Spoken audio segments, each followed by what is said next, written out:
humanity launches the first space mission to Mars, which mysteriously fails. Rescuers struggle to reach the red planet and discover an incredible discovery that reveals the origin of mankind and life on Earth. In celebration of astronaut Luke Graham's flight to Mars, a party is hosted at his home. Families of his friends and co-workers assemble, and the man bids farewell to those who remain, including his buddy Jim McConnell, who had long been planning this flight but was forced to abandon it owing to his wife's illness. Friends wish Luke a safe flight and remember the woman who died. The first manned expedition to Mars arrives. Soon after, individuals notice a curious white creation near the Cydonia region's base, which they assume is the extrusion of a layer of water that will be important for future human colonization. Four crew members travel to the area of the formation for further exploration after relaying the discovery to the mission center aboard the International Space Station. When visitors arrive at the spot, they notice a tall mountain that radar recognizes as metallic. The astronauts then begin to hear a peculiar low sound,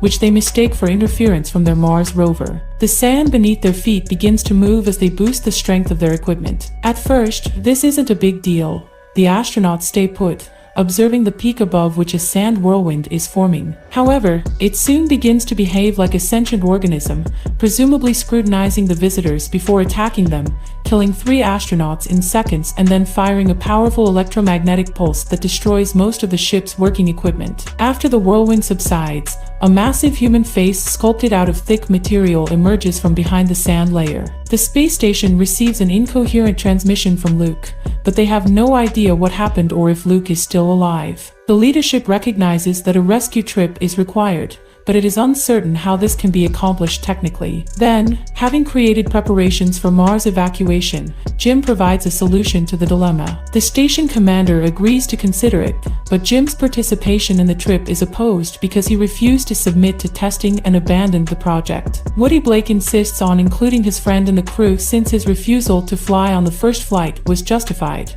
He was concerned about his wife. Furthermore, he and his wife designed the voyage to Mars, so Jim knows more about the planet than anybody else, which will surely aid in the rescue mission. Hearing his reasoning, the commander agrees, and the rescue ship, manned by 4 people, sets sail toward Mars. In addition to Woody and Jim, the crew specialist Terry Fisher and his wife, as well as Phil Olmier, were present. Along the journey, Jim kindly envies Woody and Terry's love, witnessing how delicately they treat each other. The ship soon sees the surface of Mars, and people notice that the expedition camp is still intact, with 3 burial mounds close to it. It's unknown what happened to Luke.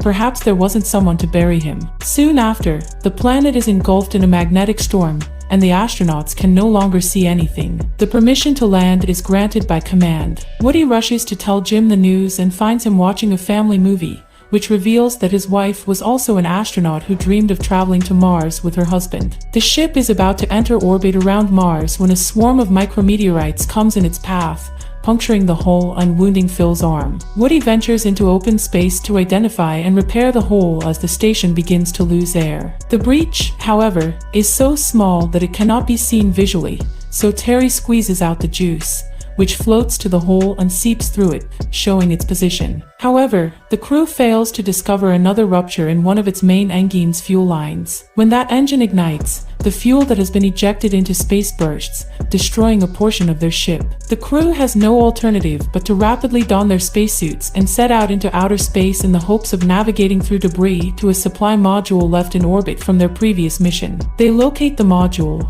but it is in a lower and faster orbit than theirs. Woody expends all of his rocket fuel trying to reach that module and secure a rope to it. However, he is unable to control his own flight and continues to descend towards Mars. Terry detaches her rope and chases after him, but Woody, realizing that if she keeps attempting to save him, she would die, removes his helmet and dies. Crying, Terry witnesses her husband's body fall towards that planet before returning to others, resulting in 3 astronauts landing on that planet using that module, despite the fact that it will not be able to lift off again. The rescuers delivered fresh motherboards for their first expedition ship, replacing burnt-out ones. When they arrive at the first expedition's base, they investigate but discover no one, despite the fact that the living quarters are perfectly intact. Jim enters the greenhouse, amazed that all of the plants are alive and flourishing and working. The astronaut removes his helmet and sees Luke attacking him with an axe in the reflection on the water. The man is apprehended because he does not think this is a real person and not a vision. and it is only then that he begins to believe that they have come for him. The astronauts recognize that Luke is not completely emotionally stable after spending more than a year on Mars in utter isolation from the rest of the planet. He buried the deceased and began researching the weird edifice after recuperating from the sandstorm onslaught. He gives the rescue team the video recording of the finding that lost his crew mates their lives, and everyone is taken aback when they realize they are gazing at the face of a humanoid. He then shows off his most crucial discovery, a recording of a sound he heard near the formation. After months of analyzing the sound, he realized it was a diagram of human DNA on a rectangular coordinate system in space. Someone placed their signature here. However, Jim realizes later that this is not a signature after recalling how Phil generated the DNA of his perfect lover from sweets. Instead of a lock guarding the entrance to somewhere, it is a strange test placed by the makers. The first voyage died because they answered incorrectly. Instead of supplementing the DNA and confirming their humanity,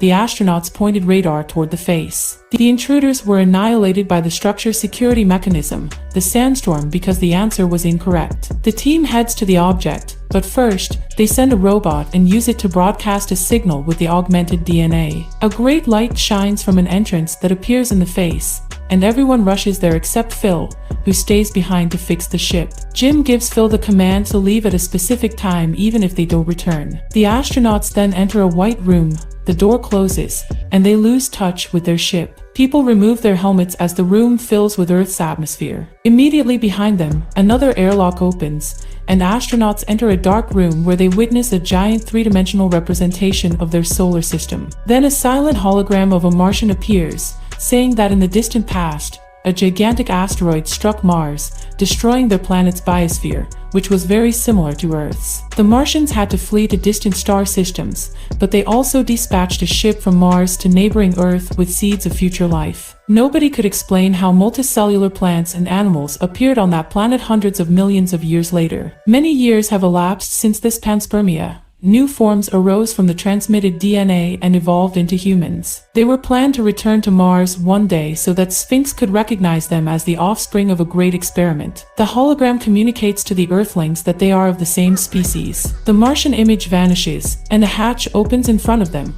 allowing one of them to fly to the Martians' new home. Phil attempts to call his friends in vain and prepares for takeoff. People hear his warning that the storm is intensifying and would soon swallow the spacecraft.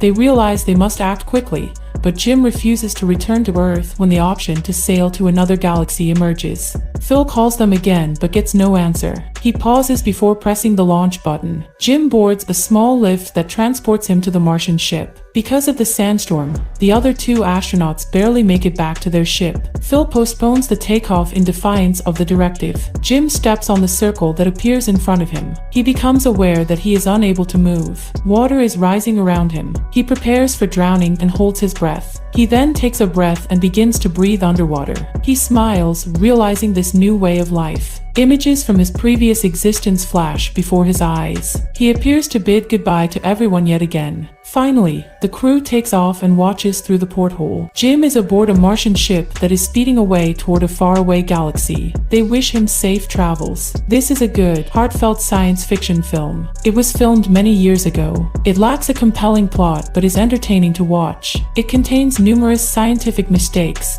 but it maintains tension until the last seconds.